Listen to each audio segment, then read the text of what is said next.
From Pacifica, this is Democracy Now! The United States makes by far the best military equipment in the world, the best jets, the best missiles, the best guns, the best everything. We make by far. I mean, that's one thing. I guess I assumed it prior to taking office, but I really learned since being president, our equipment is so much better than anybody else's equipment.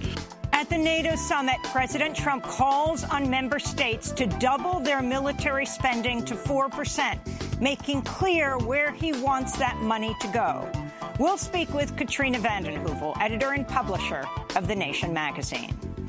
The Nation has released this open letter, a rare intervention on our part called Common Ground for Secure Elections and True National Security, in the belief that we need to de-escalate tensions with Russia, and that there's a false choice between having secure elections and that relationship. If we have a nuclear catastrophe, elections are going to be an afterthought. Then mass protests are expected to greet Trump as he arrives for his first visit to Britain as president.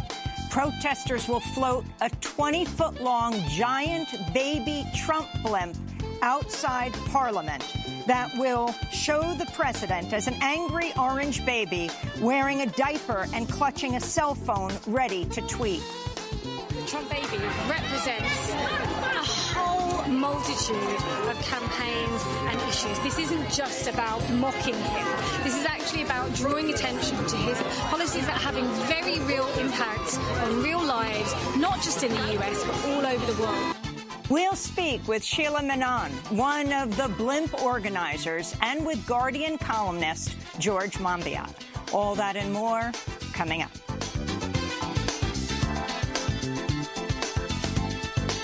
Welcome to Democracy Now!, democracynow.org, The War and Peace Report. I'm Amy Goodman.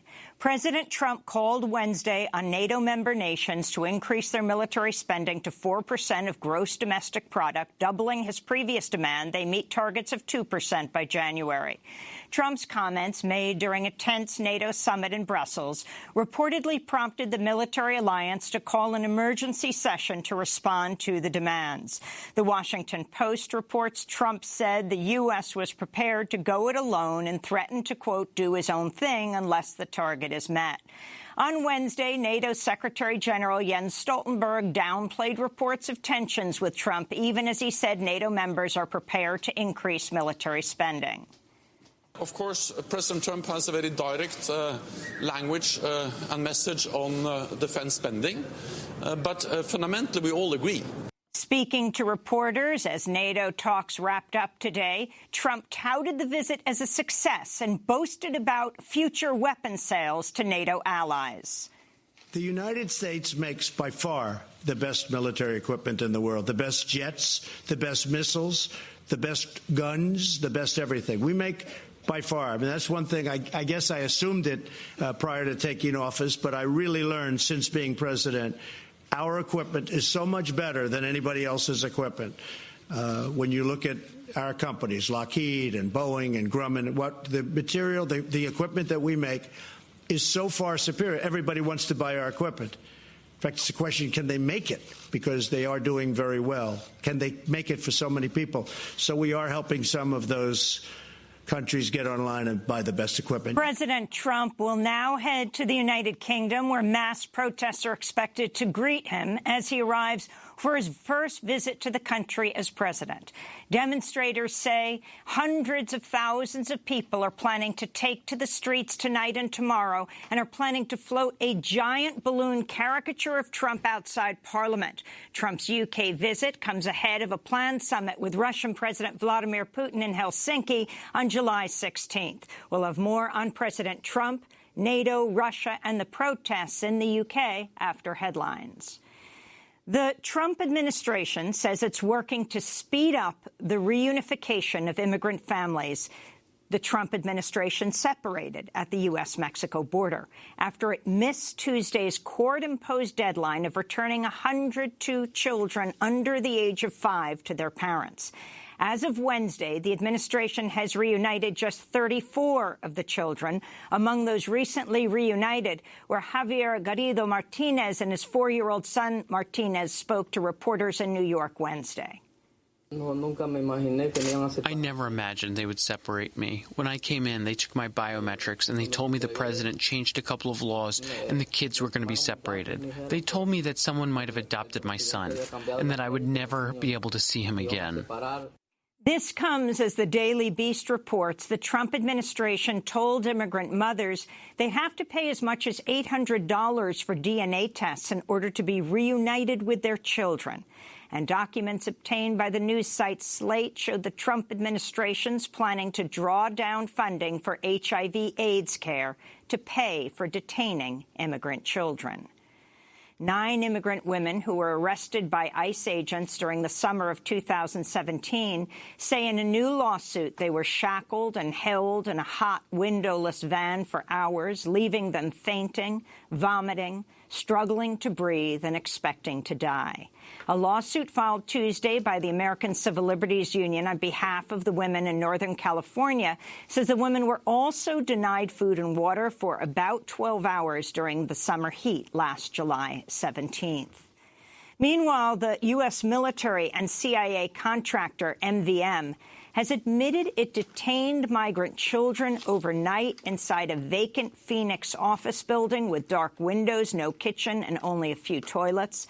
An investigation by Reveal from the Center for Investigative Reporting uncovered what some are calling a black site for migrant children after one local resident filmed children in sweatsuits being led into the building. The building was leased in March by MVM, a military contractor that Reveal reports has received nearly $250 million in contracts to transport immigrant children since 2014. A spokesperson for MVM, Inc. told Reveal the company had indeed held children in the building overnight, calling the stays a, quote, regrettable exception to the company's policy to find hotel rooms instead. To see our full interview with Aura Bogada, who led the investigation, you can go to our website at democracynow.org. A federal judge has questioned the Trump administration's detention of Mexican journalist Emilio Gutierrez Soto and his son and has ordered an August 1st hearing into whether immigration officials violated his First Amendment rights. Gutierrez first sought asylum in the United States in 2008 after receiving death threats for reporting on alleged corruption in the Mexican military. He's since won the National Press Club's Freedom of the Press Award. Speaking to Democracy Now! In a jailhouse interview last December, Emilio Gutierrez Soto said deportation would be a death sentence. Well, if we are deported, that obviously implies death. Why? Because ICE, under the Department of Homeland Security of the United States, by law, must give a report to the immigration authorities of Mexico and the consulate. And the immigration officials in Mexico have no credibility. It's impossible to trust in them. To the contrary, many of those officials, many personnel at the consulate or immigration service are caught up with organized crime. Mexico is one of the most dangerous countries in the world for journalists, with at least 6 media workers killed so far this year alone. The Trump administration argued Wednesday it has the authority to indefinitely hold people in the Guantanamo Bay prison camp without charging them with a crime, even for 100 years. The claim by a Justice Department lawyer came in federal court in Washington, D.C., as a judge considers a habeas corpus petition brought by 11 Guantanamo prisoners who argue their perpetual detention is arbitrary and unlawful. Saudi Arabia issued a royal pardon Tuesday to all of its soldiers in Yemen, forgiving troops accused of committing abuses during the Saudi-led assault on Houthi rebels. The pardon came as Amnesty International accused the United Arab Emirates of torturing prisoners in a network of secret prisons in southern Yemen, calling for an international war crimes investigation. Amnesty investigators say they've uncovered evidence of widespread beatings, the use of electric shock and sexual violence at the prisons. The UAE is a key ally of the United States and has partnered with Saudi Arabia in its military assault on Yemen, which has created the world's worst humanitarian crisis with a cholera epidemic that's sickened more than 1 million people and millions more pushed to the brink of famine. The White House touted federal Judge Brett Kavanaugh's business-friendly record in a one-page memo handed out to corporate executives after Kavanaugh's nomination to the U.S. Supreme Court Monday. The New York Times reports the memo boasted Kavanaugh overruled federal agencies on 75 occasions. In one business-friendly ruling, Kavanaugh dissented in a 2-to-1 decision that slapped SeaWorld with a $70,000 OSHA fine over the death of trainer Dawn Brancho, who was killed at SeaWorld Orlando in 2010 after a captive killer whale bit her and dragged her underwater. Papa John's founder, John Schnatter, has stepped down as chair of the board after Forbes magazine reported he used a racial slur, the N-word, during a conference call in May. Schnatter had already stepped down as CEO of the pizza chain earlier this year after he claimed that NFL player protests during the national anthem, which have been led by African-American players, were hurting his pizza sales. Schnatter is a longtime opponent of Obamacare and supporter of Donald Trump. House Speaker Paul Ryan defended Congressmember Jim Jordan Wednesday after a fifth former wrestler at Ohio State University has accused the Ohio Republican lawmaker of failing to intervene as a team doctor sexually abused young men in the 90s.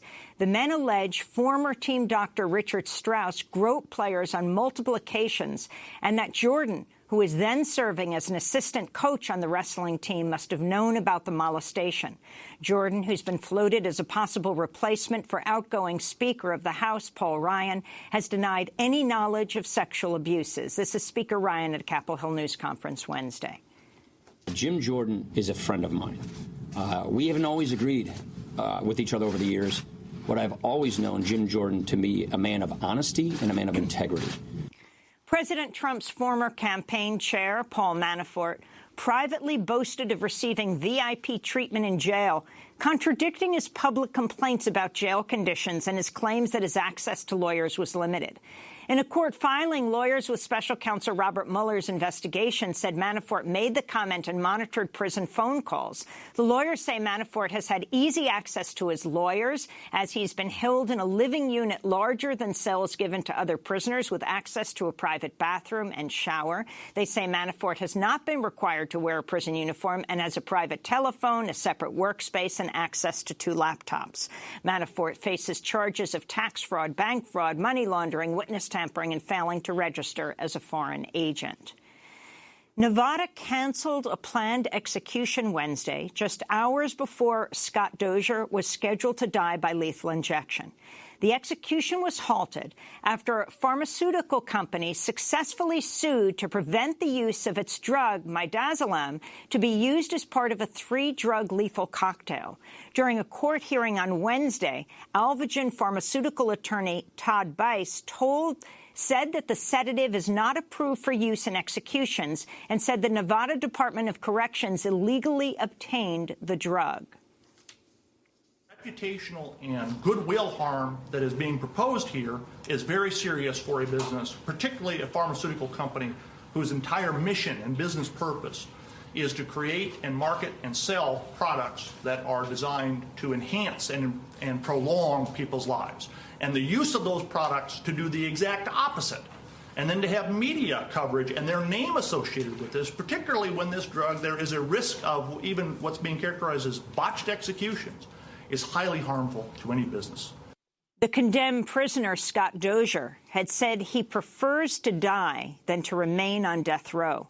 He's attempted suicide in the past, and authorities have placed him on suicide watch after calling off Wednesday's execution. Sri Lanka's announced it'll reinstate the death penalty with plans to put to death 19 prisoners convicted on drug charges. A government spokesperson said the move was inspired by Philippines President Rodrigo Duterte, who's overseen a wide-scale war on drugs that human rights groups say has seen some 8,000 people killed by government forces or vigilantes. In a statement, Amnesty International condemned the decision, saying, quote, when most of the world has turned its back on the death penalty, it risks heading in the wrong direction and joining a shrinking minority of states that persist with this horrific practice. In Bismarck, North Dakota, an indigenous water protector who was arrested during protests in 2016 against the Dakota Access Pipeline has been sentenced to 4 years and 9 months in federal prison.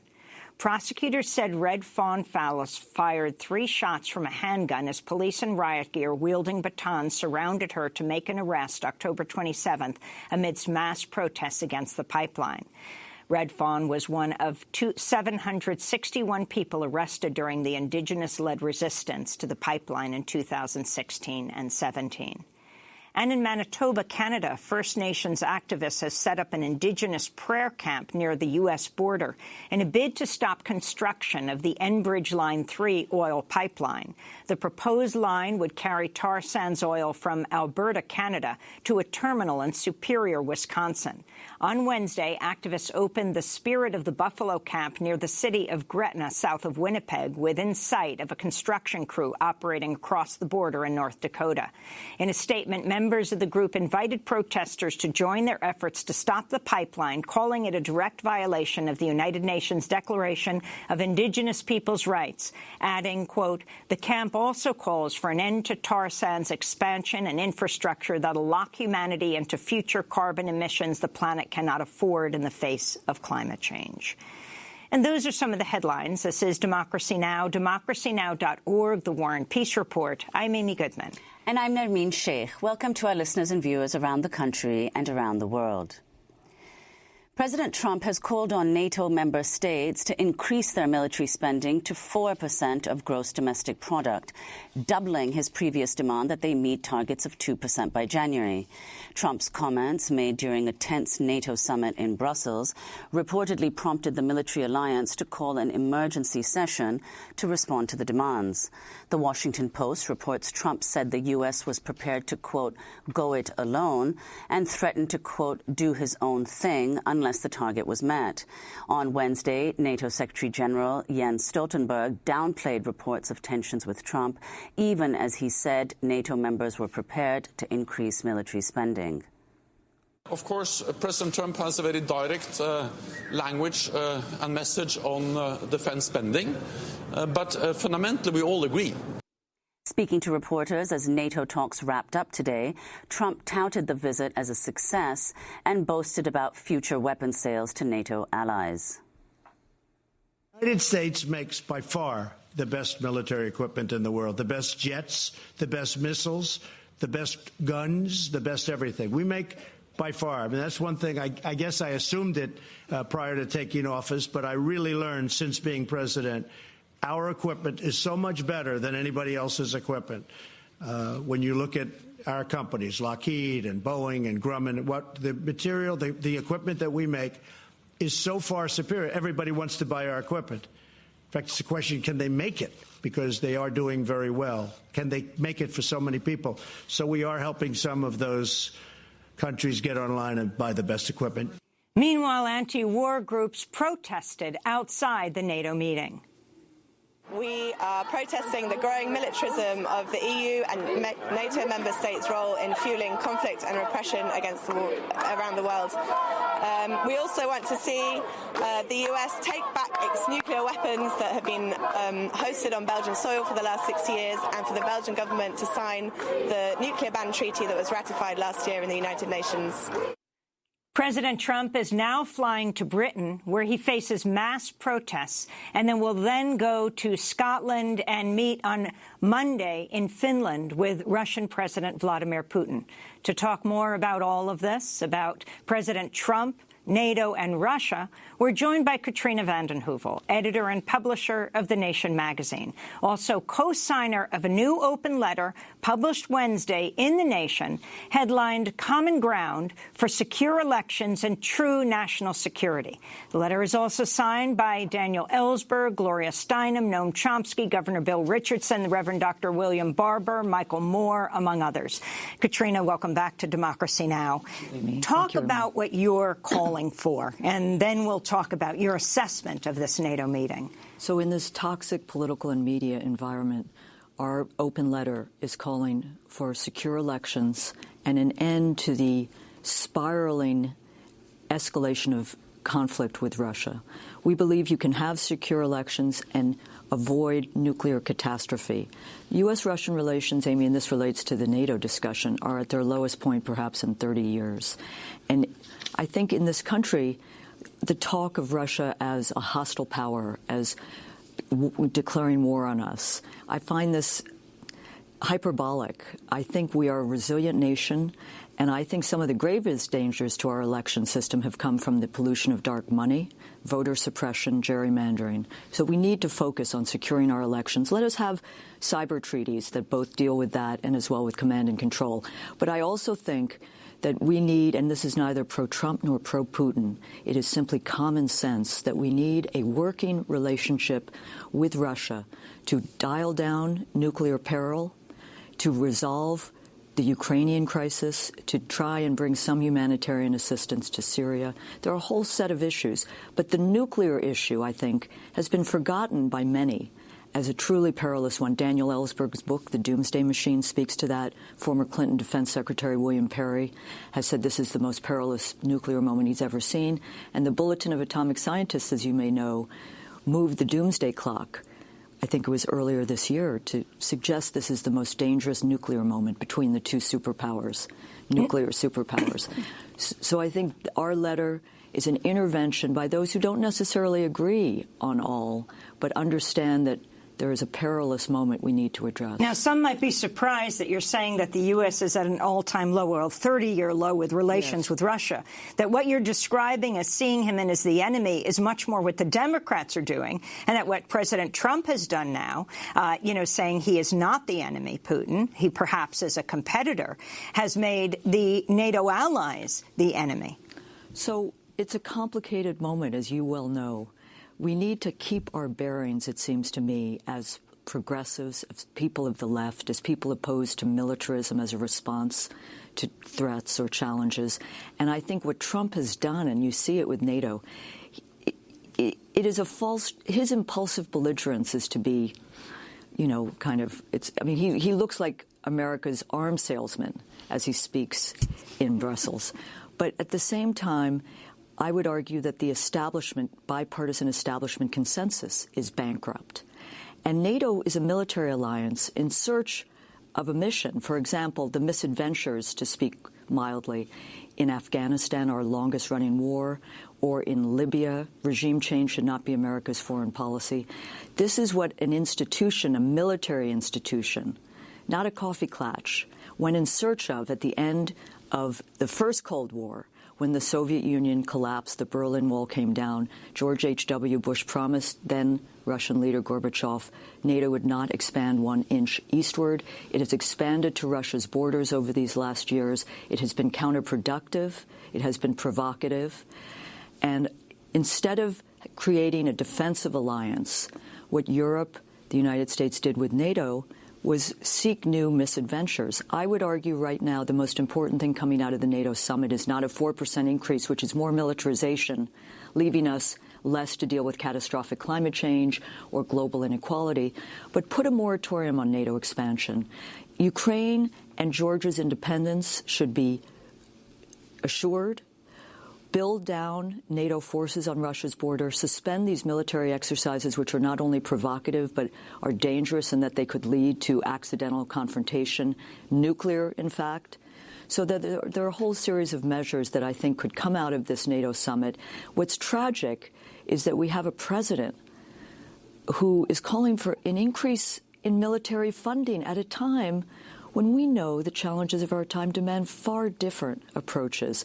So We need to find a way to both criticize the bipartisan failed establishment, to criticize Trump, and to understand that it's a false choice, as the mainstream media often posits, that he's calling for isolationism. It's a false choice. It's not isolationism or a failed consensus. It's a different path which this program, the nation, many people are trying to find amidst a lockdown of bipartisan establishment thinking, because the thinking on Russia, Amy Ermine, is just, I've never seen anything like it. I've been studying, reporting from Russia for 30, 35 years. I've been editor of The Nation for almost 25. At least have a debate about what a U.S.-Russian relationship would be. But I think what's happened is that it's not fully the reason, but in the post-2016 disaster, many people wanted to locate the Democratic Party's loss, not in some of the issues I talked about, dark money, voter suppression, Comey's letter, but really solely in Russian intervention. Let the investigations proceed. Let us learn what we can. I think it's a corruption investigation. I think Mueller, in the end, may well drain the swamp that needs draining in Washington. But the language about Putin, Jonathan Chait's piece in New York Magazine this past week, where it's, is Trump meeting his counterpart or his handler? Every day there's talk of Trump as a Putin asset. I'll end by saying I speak to Russian independent anti-Putin oppositionist journalists quite a bit. They are astounded by the journalism in this coverage, the one note, one hand clapping, that is toxic, that leads people in Russia to rally behind Putin even more, and that makes Putin seem a mastermind and omnipotent when they see close up in their reporting. That's not the case. Well, in that context, though, Katrina, what do you make of the fact that Trump lashed out at Germany in the way he did, saying at the NATO summit that Germany is controlled by Russia, and it's a very bad thing because of its reliance on gas from Russia, 60 to 70%, he said, which is obviously false, that it's a very bad thing for NATO, and I don't think it should have happened. So he's saying that any relationship with Russia compromises NATO, or that's what he's suggesting. There's an impulsive, incoherent belligerence, which I don't fully understand. But there's something serious, I think, in what he did. He's trying to get the monkey off his back. He's attacking Angela Merkel, who's been someone who's standing up for other values. But I think, above all, look at his arms sale hucksterism. He's also a huckster and a salesman for natural gas. I mean, he wants U.S. natural gas to come in there. He's not really talking about dialing back the relationship with Russia. I really, truly think it had more to do with that. It has been a concern on the part of, of people in Europe that there is a dependence on Russian gas and oil, and that's not to be denied. But, hey, who's really dialing back dependence on that? That's what we should be looking at, so that there isn't, let's do renewables and all of that we talk about. I do think this is an opening, but I don't think they'll seize it. It would be very helpful, healthy, and hopeful if Europe could find its own way at this moment. It's a perfect opportunity. NATO, was designed to keep Germany down, Russia out, and the U.S. in. And to a large extent, NATO remains U.S.-led, military, U.S.-led hegemonic alliance. And it would be very healthy for Europe to find a less militarized approach to dealing with its problems on the continent, which was on offer. I mean, here you have President Trump talking about his friend Putin, and at the same time, with the NATO allies demanding that they double their own military spending, of course, buy those weapons from the United States. No. So Bill Hartung talked about the Stockholm International Peace Research Institute, SIPRI, saying the 29 members of NATO spent a cumulative $900 billion on their militaries in 2017. This is compared to $66 billion by Russia, so close to $1 trillion compared to $66 billion by Russia. So NATO spent over 13 times what Russia spent. Also, while the U.S. is the biggest spender in NATO, just 4 European countries, France, the UK, Germany, and Italy, already together spend more than twice what Russia does. Of course, Bill Hartung, director of the Arms and Security Project at the Center for International Bill Hartung is a sober, rational, well-informed person. what's gone on in this country is that Russia has assumed a power and a weight that is not commensurate with the reality. I mean, in fact, Putin cut Russia's military budget in the last months. The United States spends 1/3 of the world's military spending. We have so much invested in our military. We are impregnable, if that's how one thinks of the world. So I think one needs to take into account those numbers, Amy. But again, what we're witnessing in this country is people losing their bearings, I think. I mean, and you can't fault people. I don't, because Trump is so cruel, is so odious, that what he says taints the possibility often of real debate. I see this with NATO. We had a very good piece the other day at thenation.com. Let's disrupt NATO.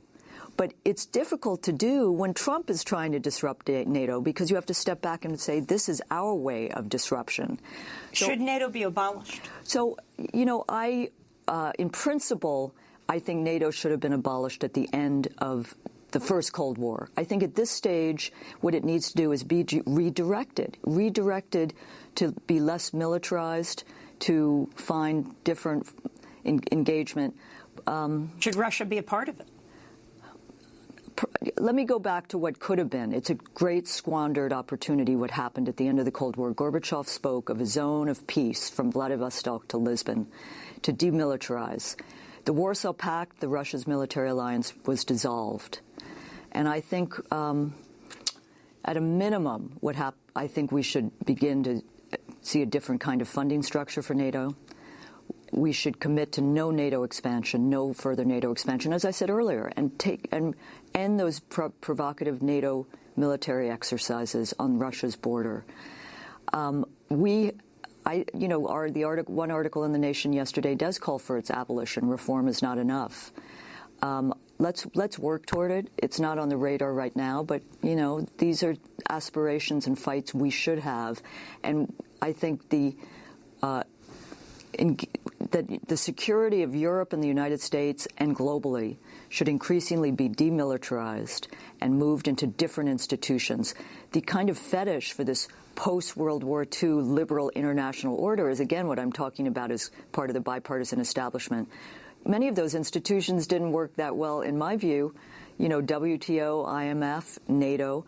The UN needs to be rebuilt as well. I think that is an institution committed to peace at its best.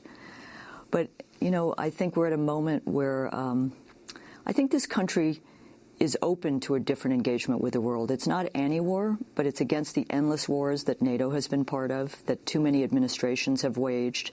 And I think it's time to have a major reset. And I also think that we are at grave risk if we continue down this path of ascribing to Russia the pathologies.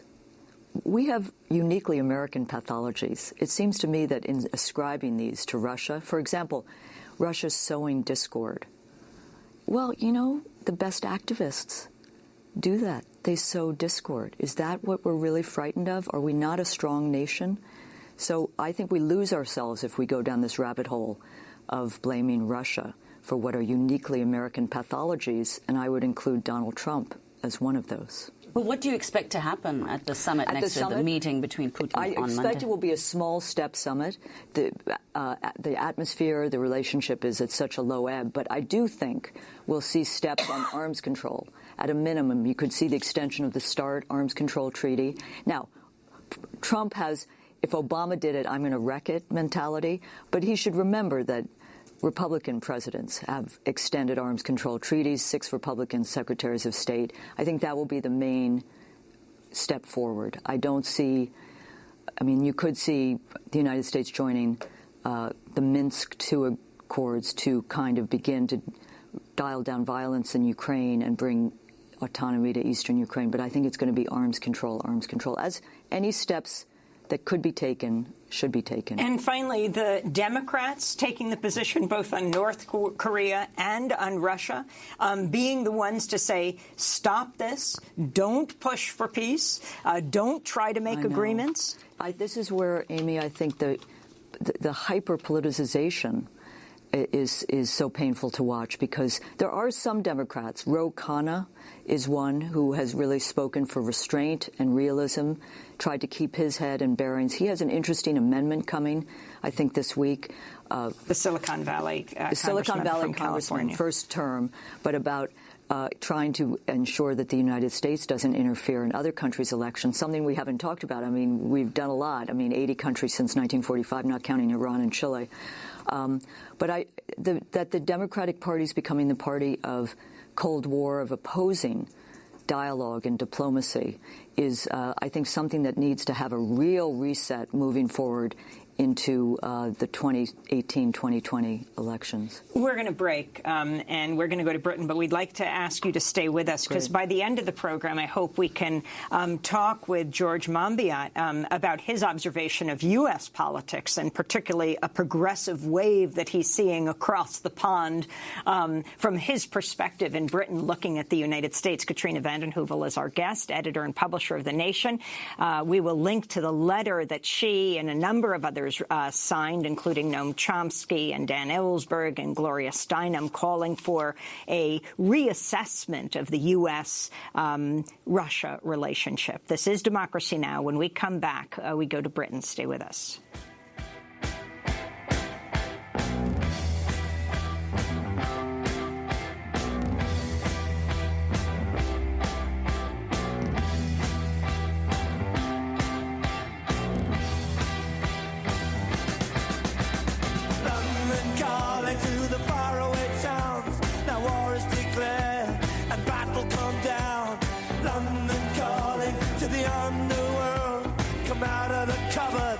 Boys and girls, London calling.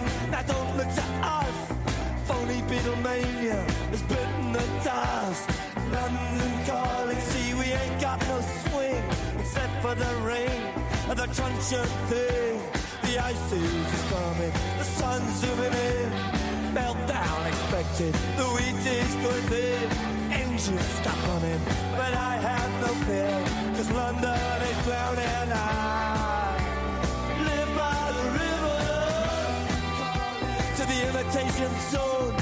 London Calling by The Clash, here on Democracy Now!, democracynow.org, The War and Peace Report. I'm Amy Goodman with Nermeen Sheikh.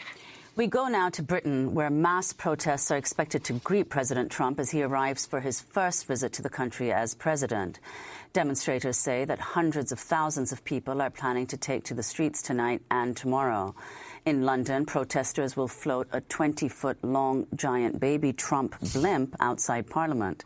The balloon depicts the president as an angry orange baby wearing a diaper and clutching a cell phone ready to tweet. In a press conference this morning, Trump said he is, quote, fine with the mass protests planned in the country. And I think they like me a lot in the UK. I think they agree with me on immigration. I'm very strong on immigration. I made a point today. I said, you've got to stop. You're ruining you're going to have a lot of problems. You see what's going on throughout the world with immigration. I probably, at least partially, won an election because of immigration. If you look at Italy, Giuseppe, who I got to know quite well over the last month and a half, he won his election because of strong immigration policies on Italy. I think that a lot of the people in the UK, I think that's why Brexit happened. Now, I don't know what's going on with the negotiation. Who knows? And I guess that's become a very interesting point of contention. I said I'm going to a few hot spots. We have NATO, then we have the UK, and then we have Putin. And I said Putin may be the easiest of them all. You never know. But I'm going to a pretty hot spot right now, right, with a lot of resignations. When asked again about the protests in Britain, Trump said he owns, quote, a lot of property in the country, and brought up his electoral victory in the 2016 election. The U.S. Embassy has warned Americans in Britain to, quote, keep a low profile during Trump's visit, warning that protests may become violent. Meanwhile, Brexit negotiations have been upended by a string of resignations from top officials, including former British Foreign Secretary Boris Johnson. Johnson wrote in his resignation letter earlier this week, the Brexit Brexit dream was dying, and we are truly headed for the status of a colony. Well, for more, we go to the UK. In London, Sheila Menon joins us, social justice activist, one of the organizers behind the Trump baby blimp. And in Oxford, George Monbiot is with us, British journalist and author, columnist with The Guardian. His latest book, Out of the Wreckage, A New Politics for an Age of Crisis. And still with us in New York, Katrina vanden Heuvel, editor and publisher of The Nation. George Monbiot, talk about what's happening in Britain right now. What the American people know, we hear about the resignations, for example, of the foreign minister, Boris Johnson, and President Trump attacking the Conservative Prime Minister, May. Yes, well, we've got a government in total meltdown. We've got Brexit chaos. We've got a World Cup defeat, we've got drought, we've got wildfires, we've got Novichok poisons. The only thing we're missing at the moment is a crazed orange demagogue. So, hey, thanks, guys, for sending him over. We've completed the set. It is all beginning to look a bit apocalyptic here. I mean, the one thing that the British ruling class has been really good at is continuity. They might disparage democracy. They might make all these horrible shortcuts in terms of preventing us from having an elected second chamber, allowing dark money to govern the electoral process. But they managed to hold it together. They've kind of held it together since 1066.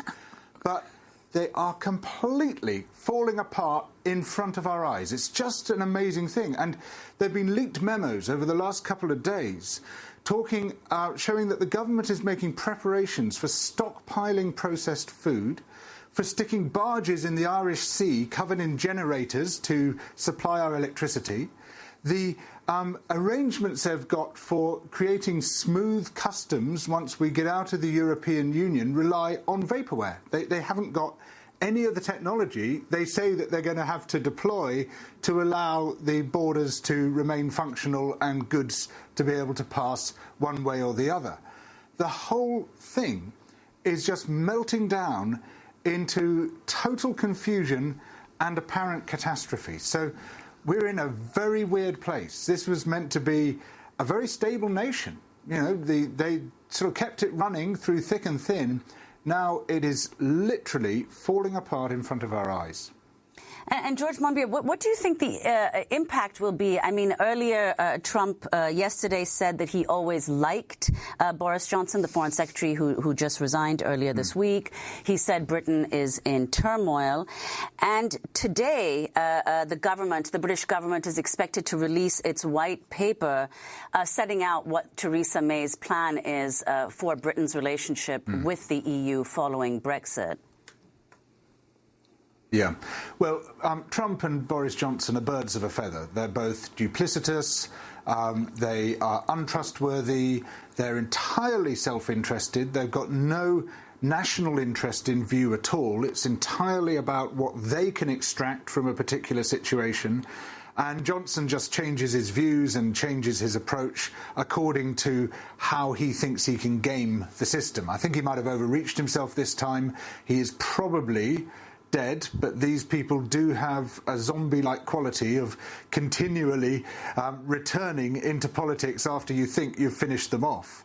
The government is going to publish this white paper, which is supposed to be the rational form of Brexit, but it's already clear that it simply cannot work. It doesn't resolve the Irish question. What do you do about the fact that there's going to be a European border across Ireland, potentially destroying the Good Friday Agreement, which brought peace to Ireland?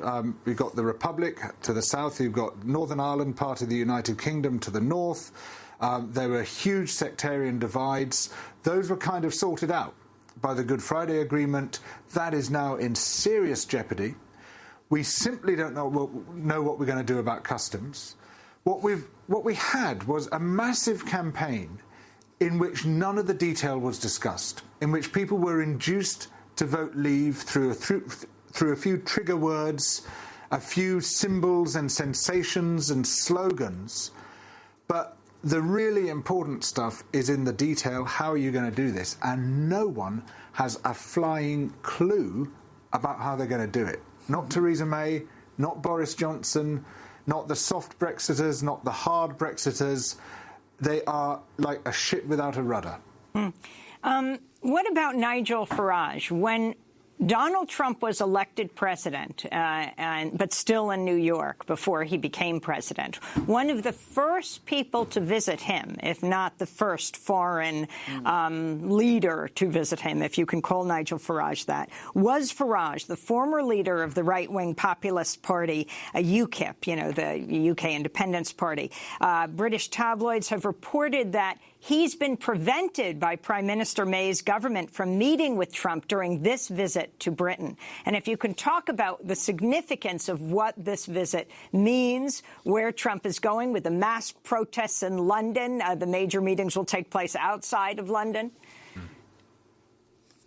Well, you have to realise this is not a state visit. Because a state visit would have involved exposing him to the public. He would have had to go through certain parts of central London.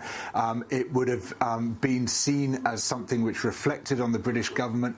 He is regarded, even by this Conservative government, as a serious liability and embarrassment. So while he's here, he'll be skulking round the edges of the nation, scurrying away from where everyone is, because, as he said, we like him so much. We like him so much that we'd like to present a major gift of tomatoes ripe in their prime to him, a few eggs as well.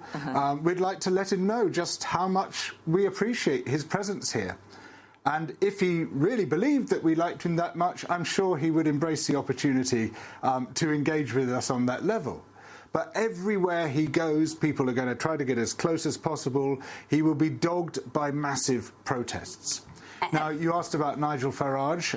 We would be very grateful if he returned with Trump to the US, which the US Republican Party seems at the moment to be his natural home. He is of that same demagogic stamp as Trump and some of the other Republican leaders. Very divisive character who uses immigration, again, to promote his own politics, inflames a sort of dog whistle racism in this country. But he's kind of out. He's out of the loop at the moment. But the danger is that if everything goes to custard after Brexit, which looks highly likely, then one of two things is going to happen. Either we're going to blame the right people for it and say the engineers of this, including Farage, including Boris Johnson, including many other senior people in the British Conservative Party, are responsible for the chaos of Brexit. Or we're going to see a sort of post-World War I Germany thing where they say, oh, it's the saboteurs have undermined it, the traitors. It was going to be a glorious Brexit, but they've destroyed it, those Remainers and those soft people within the Conservative Party, the Labour Party and the rest. And then you might see an opportunity for a fascist revival here. And I really mean a fascist revival. And I see Farage as a sort of soft fascist who's quite likely to mutate into a hard fascist given the opportunity. We're in a very perilous situation in this country at the moment. We're speaking to George Monbiot, the British journalist. When we come back, we'll also be joined by Sheila Manon, the organizer behind the Trump blimp, the large orange Trump baby that will float over Parliament, approved by the London mayor, holding a cell phone. Stay with us. People station and the system, BTI, love them because we love them. Them a call us pirates, them a call us illegal broadcasters. Just because we play what the people want. Analyze. So them a call us pirates, them a call us illegal broadcasters. BTI try stop us, but they can't. One station it gonna run England, two station it gonna run England, three station it gonna place the nation. Everybody want me listen to the PlayStation. Advertisers still show and make you dance all around. They might take the equipment and I put it in a van. If them broke down one, we make 5 more strong. Down in England we've got lots of radio stations playing the people Pirates Anthem by Shabba Ranks. I'm Amy Goodman with Nermeen Sheikh. As thousands protest President Trump's visit to England, the mayor of London, Sadiq Khan, has given permission for a large Trump baby blimp to fly over the protest. Khan has come under attack from some circles and recently defended his approval of the blimp in an interview on Good Morning Britain. Weekend, there are two big protests taking place in our city. On Saturday, there's an extreme far-right, Free Tommy Robinson protest. You know my views on that. Yeah. They're the same as yours, by the way. Yeah. And also a separate pro-Trump rally on Saturday. On Friday, there's an anti-Donald Trump protest. Now, my views are irrelevant. The issue is, do they have freedom to protest, freedom to assemble, and should they be allowed to do so? If it's peaceful and it's safe, they should. For more, we're joined in London by Sheila Menon, the organizer behind the Trump baby blimp. Again, this huge blimp that will float over the British Parliament, an orange baby blimp of Trump holding a cell phone. And also with us in Oxford, George Monbiot, the British journalist and Guardian columnist, Katrina vanden Heuvel here in New York, editor and publisher of The Nation. Sheila, talk about this blimp. Who came up with it? The fact that the mayor has approved the blimp floating, and what your thoughts are behind it. So we're coming to London with this blimp. We're going to be flying it over the Houses of Parliament on Friday morning. And really, this is our humorous way of protesting against the very serious, hate-fueled, toxic politics of Trump and his policies that are already having a devastating impact on people, not just in the US, but all over the world. Diverse movement that's participating in the protests. There are organizations that represent Muslims, that represent Latin Americans. Could you talk about how all of these groups came together? Sorry, I didn't hear the first half of the question. I'm asking this group, the people who are protesting Trump, they are comprised of a very large number of different groups with different interests, groups that represent Muslims, that represent Latin Americans, environmental campaigners. Could you talk about how these different groups came together to protest Trump? I mean, on Friday here in the UK, we're going to see all sorts of groups coming together to protest, and how we see our inflatable Trump baby. This is a symbol that really everybody can get behind. Trump's policies are having an impact on people, like on migrants, on refugees, on women. His misogynist, racist, xenophobic policies that are fueling hate across the spectrum, and really, so this Trump baby is a symbol that's going to be something that everybody can get behind. People are going to be coming together with all sorts of issues because his issues, his politics, and his policies are impacting people like in every way. Whether it's climate change, ripping up the Paris Agreement, that's going to have an impact on people all over the world. How how his foreign policies are contributing to what's happening all over the world and to the refugee crisis that we are all witnessing and we are all feeling the impact of. So on Friday, we're going to be seeing people from all groups coming together to unify behind a unified hatred of this man's hate-fueled politics and policies. And George Monbiot, when President Trump was asked about the protests in Britain today at his 40-minute news conference in Brussels before he flew off to you, well, not exactly you, not exactly Sheila, but before he flew off to Britain, where he'll also be going to his Turnberry golf course, which he talked about, did a little advertisement for, and also said he had one in Ireland. And we have to remember that 2 years ago when he went to that golf course, the day after the Brexit vote, he was met by a young comedian. No one knew who he was at the time. He got on the golf course, and just as Trump was about to speak, he was wearing a Turnberry sweater and tie, and he said, "You can get Trump's balls." He was holding up golf balls right behind me at the pro shop, and he started to throw these golf balls out to the people, and they had swastikas on them. But Trump today, when asked about the British protests, said Well, he started talking about the U.S. elections and talked about how significant they were, that he was elected. He once again lied and said that he got Wisconsin. Even Reagan did not win Wisconsin, which he did. But you've been looking at progressive politics in the United States. And what do you say to him saying, well, Trump said I won? Well, that's part of the problem with the system that we've got.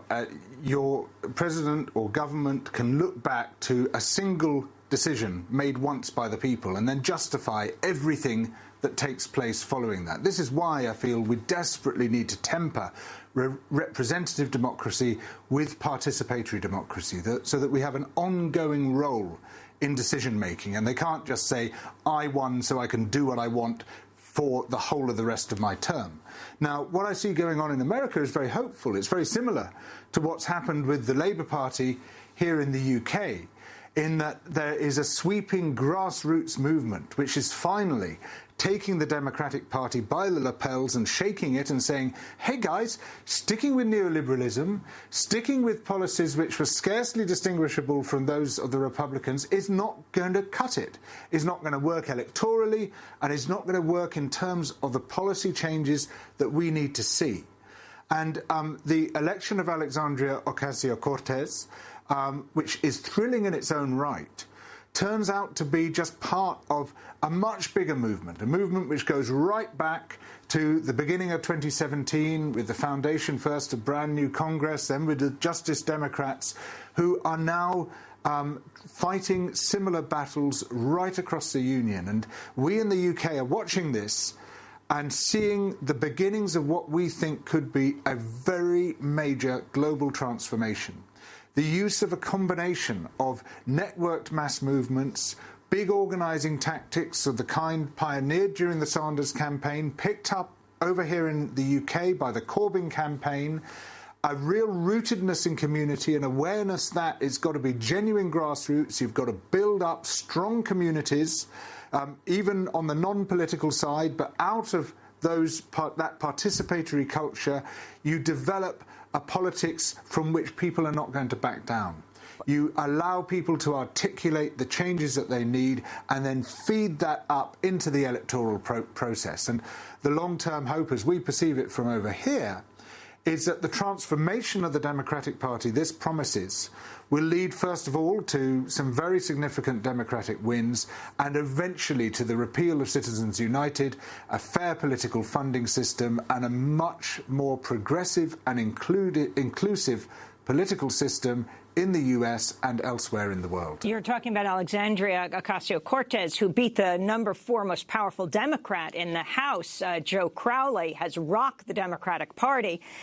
You also have written about her as well, Katrina. I couldn't say it better than George just did. I think that we're witnessing the old order is disappearing. The new one is not yet born, but it is very powerful. AOC, as I call her, is one example of it. She spoke of movement meets establishment. What's thrilling also are the issues that are surfacing, where you have Medicare for all now, higher free education, you have Green New Deal, you have abolition of ICE. And, you know, Alexandria also had a very strong peace economy platform, which speaks to the democratic socialist wave, which she said when she won that night, that extraordinary night, was movement meets establishment. And George is right. It's not just the candidates, which is exciting, but there are movements outside the Democratic Party which are competing to take over the Democratic Party. That will be a long struggle, but we are on the cusp of extraordinary changes, and I would date it from the failure of the Democratic Party to really deal with the financial crisis of 2008, which we're on the 10th anniversary of soon. So. And we have to leave it there. We want to thank Katrina vanden Heuvel of The Nation, George Monbiot, the British journalist, and Sheila Menon, organizer behind the Trump baby blimp. And we'll continue to cover this. In breaking news, the Justice Department has reopened a murder investigation into the death of Emmett Till, the 14-year-old African-American boy from Chicago, whose killing in the summer of 1955 galvanized the civil rights movement. movement. The Justice Department told Congress it reopened its inquiry, quote, based upon the discovery of new information, without elaborating. Emmett Till killed August 28, 1955, while visiting family in Money, Mississippi. Till's mother held an open casket funeral for her son to show the ravages of racism and the brutality of bigotry. I'm Amy Goodman with Nermeen Sheikh.